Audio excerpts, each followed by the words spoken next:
Well, hi there. Today's April 12th, and I want to talk with you guys briefly about the Apple River stabbing, the case pertaining to Mr. Nikolai Mew, who was just found guilty of reckless homicide. Today is April 12th. We received a bunch of messages. Hey, are you going to talk about this? What are your thoughts on it? And yeah, I do want to dig into that. I spent a bunch of time watching the court proceedings, hearing defense and prosecution speak. There's a video clip that's out, and you can search that and watch it. It's what most of the case was built around. One of the people involved in the case was filming it. It was a couple minute long, 3.5 minutes, something like that, of a chaotic video sequence grabbing some of the things that happened. So I just grabbed some facts of the case just so we're on the same page. Mr. Nikolai Mew, 54, stabbed 5 people on that river on July 30th, 2022. He killed one person, Mr. Schumann, I believe he was 17, and injured 4 others. Those people ranged in ages from 17 to 24 and were from both Wisconsin and Minnesota. The prosecution, they sought to prove that Mew was the aggressor, while Mew's attorneys, they argued that he acted in self-defense. I took some notes while I was listening, and most important to me, I don't want to say the case is not important. People's lives matter. But from my perspective, I look at these things. These are other people far away from me acting on their own. I want to look at stuff that happened and say, how can I learn from this to make my life better, to make my friends' lives better? How can we learn collectively to be better? So I just want to share those thoughts with you. First of all, if you didn't see that, maybe you should push pause on this video and go check it out. If you just punch into any search bar, the Apple River stabbing video, you're going to find hundreds of video clips for you to watch. But the number one thing is, did he need to be there? And there's tons of folks, I'm going to probably make some of you angry, that saw this and they said, this guy got screwed. It was self-defense. I'm guessing if you said that, you probably made that assessment off of a little bit of information. Now, self-defense is an affirmative defense. We're saying, I did this thing. I did stab those people, but let me tell you why. I did it because ABC, XYZ happened. Here's the problem. Mr. Mew lied. Said he didn't have a knife. When he was arrested, in fact, he told the police, a sheriff came up to him, I believe the sheriff, to check on him in the back of the squad. And he said to the policeman, he said, what's going on? I hear someone got stabbed on the river and maybe I fit the description. I'm paraphrasing, but that's the gist of it. Well, he knew that somebody got stabbed on the river. He was filmed doing it. When asked in the interrogation, the police did not tell him that there was a video. What they did say is that there was a photograph of him. This guy's not dumb. He's an engineer. He speaks 5 languages. Came here as a 15-year-old from Romania. Intelligent dude. We'll talk about him a little bit, and then I want to talk about the victims a little bit. So here's the construct. Everybody's out floating on this nice river. They're enjoying the day. People are drinking. One of the people that Mr. Mew was traveling with lost their cell phone. A lot of them were using like these special cases that you put the phone in and it floats. The guy said, screw it, I've got insurance, I'll get another phone. Mr. Mew had a snorkel and goggles, and he says, I want to go look. So he's cruising around the river looking. It sounds like when you listen to the testimonies at trial, he thought that this group of boys may have found this phone. Sounds like he thought maybe they found it and didn't want to give it back. That's my interpretation. If you thought something different, that's cool. You can throw that in the comments. But he approached these boys, and as he did, they were taunting him. In fact, they were calling him pedophile. They were saying, get away, you're looking for little girls. We'll come back to them. But he approached these boys, and ultimately some other people that were partying on the river saw it, and they came to the aid of the 17-year-olds. By the way, these are football players, big muscular dudes. They're not, little kids. These were grown up bodies. In fact, they were all drinking, so they were old enough to make the decision to drink illegally on that river. And we'll come back to that. But ultimately, Mr. Mew made the choice to stay around this group of people. This is my interpretation, to stay around this group of people looking for this phone, whatever, and it led to an escalation of violence. Ultimately, he stabs these people. In the video, he is pushed. It appears that he started stabbing after that. There's some discrepancies. What it looks like happened, his side of the story, there was a young woman, 20-something years old, in his face yelling at him, "Get the F out of here." And he pushed her and she fell. Her version is, and some other people said, he struck her. We'll come back to that. But when he came up, he pulled a pocket knife out, a folding blade, something like this one. He pulled it out and had it in his hand, in a fist, down at his side. And what's interesting, nobody saw it. Once he started cutting people, they didn't know that they were being cut. They said later, "I thought I got hit. I didn't even know I got cut." So, sitting here and little Japanese beetles are flying on me in springtime here. So did he need to be there? Oftentimes the argument is it doesn't matter. Well, it does matter if your goal is not get wrapped up in court cases, and now this guy's looking at 90 years, they're saying. He's 50-something years old, 55 years old, 56 years old, 54, pardon me. If he serves 20 years, 30 years, it's pretty much the rest of his life, right? Is whatever he was doing on that river, and this is Mickey talking, this isn't legal stuff, and this is kind of how I approach all of the self-defense training. We'll come back to that case. Why am I training with the gun? Why do I go to jiu-jitsu class or boxing class? Why am I lifting weights? Why am I eating right? Why am I doing jumping jacks in parking lots while I'm pumping gas? Why am I making choices that allow me to get good rest? Because I want to be alive. Does allowing myself to get embroiled in needless violence? What is needed violence? Imagine somebody out on that river was hurting a child. Most of us would make a choice to intervene on behalf of the child. I wouldn't go home and say, "You know what? Not my problem. I'm going to watch that kid get hurt." Most of us wouldn't make that choice, right? Needless violence. Let's switch gears. So these were just good boys, right? Well, the 17-year-old that died, Schumann was his last name, had a blood alcohol level of 0.219. 0.08 is when you get a DUI in most places driving. So 2 times the limit, 0.08, is still below where he was. Did a little research. I'm an EMT, so I was reading through some of my medical books. And at the 0.20 and up level is when people start passing out, vomiting uncontrollably, blacking out, loss of equilibrium, way past the point of making good judgments. So we're dealing with a group of dudes that are completely intoxicated. In fact, the friends, the other 4 young boys, said that the one that was stabbed and killed was the most sober out of the group. Now, of course, blood alcohol depends on body size and all those things. This guy was pretty lightly built. Some of the other guys were bigger. So it's not just who had more to drink, but it's based on your body mass and all that good stuff. But they said he was the most sober in the group. So we know we're dealing with a group of dudes that are completely inebriated. They're screaming, they're shouting, they're pushing. At one point, they pushed this man down. Here was this guy's problem, okay? He lied, Mr. Mew, on numerous occasions. So I told you the first lie. He said he didn't have that knife. Well, some other people that were on the river saw him toss something onto the bank. What do you think the cops found when they went and looked? If you said the knife, you'd be correct. And what do you think the crime lab up there found? If you said the DNA from the people that were cut, you'd also be correct. It was his knife.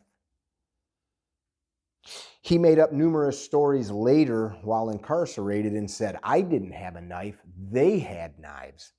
In fact, two of them had knives and they were really big, and I took one of their knives and I cut them. So wait a second, we went from what's going on? I hear someone got stabbed and I fit the description, to I was fighting two big dudes with knives and I took one and I cut him. Now, we know from years and years of this being studied, somebody that's involved in violence like this and just a witness is not always a good person to ask details to. Study 4 Science Institute stuff on that if you want to dig into that more. Why do I say that? Well, some of the people that were interviewed and brought to the stand, some of them didn't see the knife. Some of their points varied on the woman that got punched or hit or slapped. Some said he punched her. Some said he pulled her hair. Some said he made a fast motion. The timelines were different, directions of where people were said to have been facing, distances. These facts get messed up. It's important that we think about this, and here's why. Whatever we enter into, I bet you that guy on that day didn't realize out on the river that he was being filmed. Maybe he was buzzed enough that he wasn't thinking about it. Just last night, as I was driving on the interstate, it was raining, and there was a person that I presumed to be drunk in the far left lane going 40 miles an hour while everybody else was driving highway speeds. People were flashing their lights at them. People were passing them. Far left lane going 40 miles an hour. I think they were drunk. They were young. As we went around them, they were filming us. So I don't know if they were screwing around. Their windows were rolled down in the rain and they were filming people. There's people filming everything now.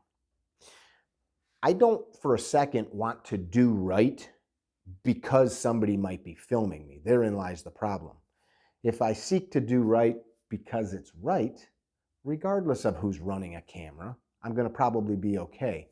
Then if somebody puts me on a stand and folks start to talk about my character, my honor, my integrity, or lack thereof, based on how I have lived my life, there will probably be a body of evidence of people to say, no, I know that guy. That's a good dude. He would never just start stabbing people for no reason, right? Or, oh man, that guy, sometimes when he gets angry, it scares me. Oh, whoa, wait, what? This guy does things that are scary, right? And I'm not trying to talk about court proceedings in general, but how we act matters. This dude concocted a story about losing his knife earlier in the day. Then he said that his knife, when he went back to his own group of people on the river, he told them, he comes up there wide-eyed and said, those people took my knife. So I don't have a knife, I have a knife, I lost my knife was taken, I took knives. This guy's story was all jumbled. One of his biggest mistakes, besides all the lies, besides all that, he didn't call the police.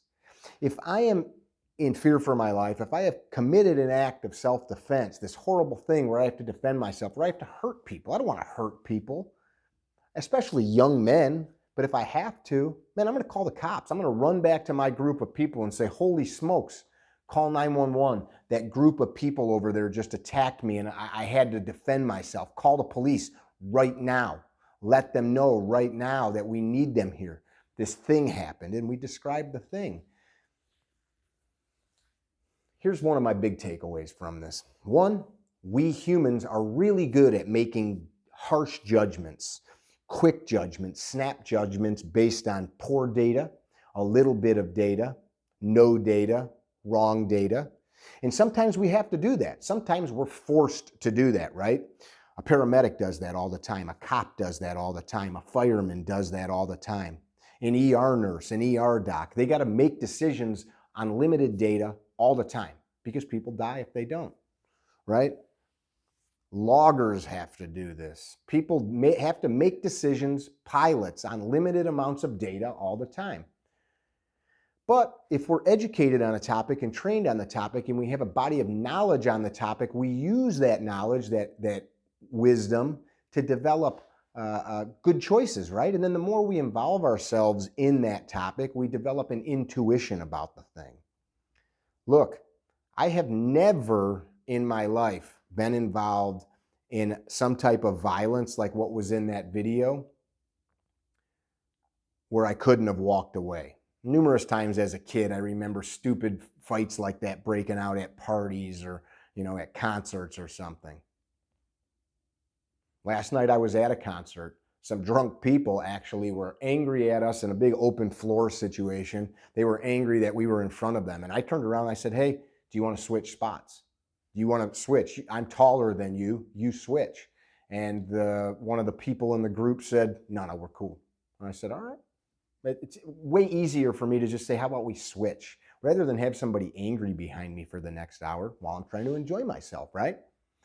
What's our goal? If we use violence against somebody, there's going to be a consequence. It might not be that you go to jail. It might just be a consequence inside of you. You might be a hard ass and you might say, I'd sleep well. Maybe you wouldn't. Maybe your wife would leave you. Maybe your neighbors would think you were a psychopath and no longer be friends with you. Maybe you'd lose your job after you were in the paper. Maybe a bunch of things like that would happen. Is whatever that brief moment of violence is about worth all of the potential life-altering changes? Usually the answer is no. And if you watch this video over and over and over and over again, both groups could have disengaged. Those boys were young and dumb. I'm not protecting them. The state's attorney in the case talked over and over about how they were just good boys and it wasn't their fault. Oh no, they had a lot to do with it. If 5, 6, 7, 8, and at one point 13 people surround a guy and start screaming at him, pushing him, calling him names, you create a situation, you add, watch what happens to this fire when I blow on it. Watch this. You fan the flames, right? You fan the flames. And that's a choice. That's a choice. Is being insulted the same as being in danger?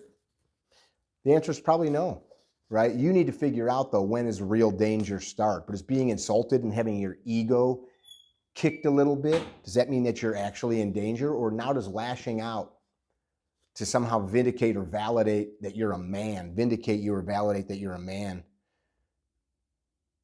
is it worth it? What I really saw here was a bunch of drunk people acting like a bunch of drunk people. I like beer. I like a nice drink. I do not have any love for drunks or being drunk. It is super annoying. There's zero fun about being around drunk people, especially when they're acting violent and foolish. Taking a look at my notes here. Here's the synopsis. Here's my takeaways. Any violence that we involve ourselves in had better be worth it. I don't mean worth it like this is going to feel good. I mean, I need to do this to protect myself or somebody else, right? Is it worth somebody else's life or your own? Is it worth your family's life? This guy's family is going to be without him as he's locked up. Think about this. In watching this case, any case like this always reiterates this. You have highly trained people that have gone to many years of college that have practiced over and over and over. And if you're a prosecutor, and I've got friends, I've got a friend that's our state's attorney, I've got friends that are prosecutors, I've got friends that are detectives, judges. These prosecutors, their whole life revolves around making you look like a bad guy, making you look like a fool, making you get angry, insulting you in a way that they build your level of rage as you sit there in the stand until you show the audience and the jury just what kind of a piece of junk you really are. You've got somebody that's trained their whole life or their whole career to do that. And then there's you, right? You're not stupid, but this person's whole job, right? If your whole job is rebuilding engines, I bet you're good at it. If your whole job is doing open heart surgery, I bet you're good at it. If your whole job is cooking cheeseburgers, I bet you're good at it. If your job is to pick and poke somebody and open up every private thing of their life and ask questions that's nobody's business until that day, they're probably good at it. So if you involve yourself in this level of violence, understand there is a high probability that your whole life is going to be laid bare. And now it's going to be filmed. People like me are going to be talking about you on the internet. Your name is going to now be pounded into stone as a tool to teach people about probably what not to do. Your actions, your words, your intentions will be analyzed, scrutinized, picked apart, and questioned. As I watched that today, I wrote that. I said, you know, man, this guy, everything, his words, his actions, his intentions are being analyzed, scrutinized, picked apart, and questioned. This way, in that. Are you willing to have that done? You willing to have your wife, your kids, your friends see you up on that stand? Something also valuable, I started to touch on it earlier, and this is well-known stuff in the investigation world. People involved in highly stressful situations are very bad witnesses. People didn't see the knife. So just let's think about from a combative standpoint. This guy was right in front of people that were violent and that were intent on doing violence because they were hitting and punching him at one point. So as you're listening to this, you're like, wait, Mick, there was a point when they attacked him. There was a point when they hit him. Did he need to stab them? 5 people? I don't believe so. The whole situation could have been avoided, but nobody saw that he even had that knife in his hand. You saw it on video. Why?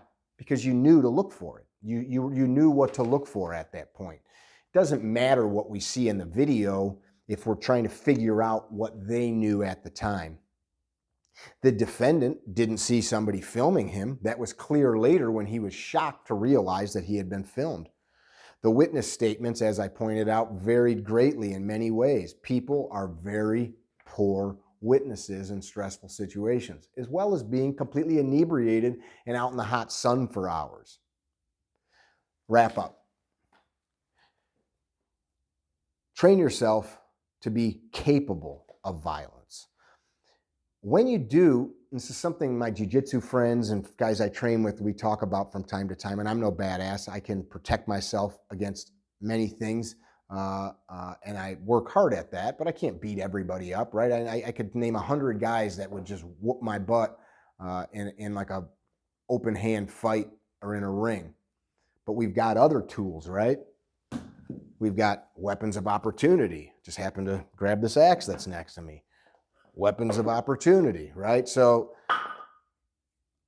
we train ourselves, but in that I understand because I've trained a bunch, there's a lot of people out there that can beat the crap out of me. As such, I do not want to needlessly enter into this blood contract. And that's what it is. When you cross that line and you say go, you start hitting, you start pushing, you start touching, you start cutting, you start shooting. You have no earthly clue about this other person. Maybe you do. But if it's a stranger like this day, you have no idea what lies in that person's heart, what lies in their head, what manner of evil may have been done to them as a child, what manner of evil they may have seen in their life, or maybe not evil at all, what things they may have prepared themselves for, what level of violence they may have prepared themselves for such a day.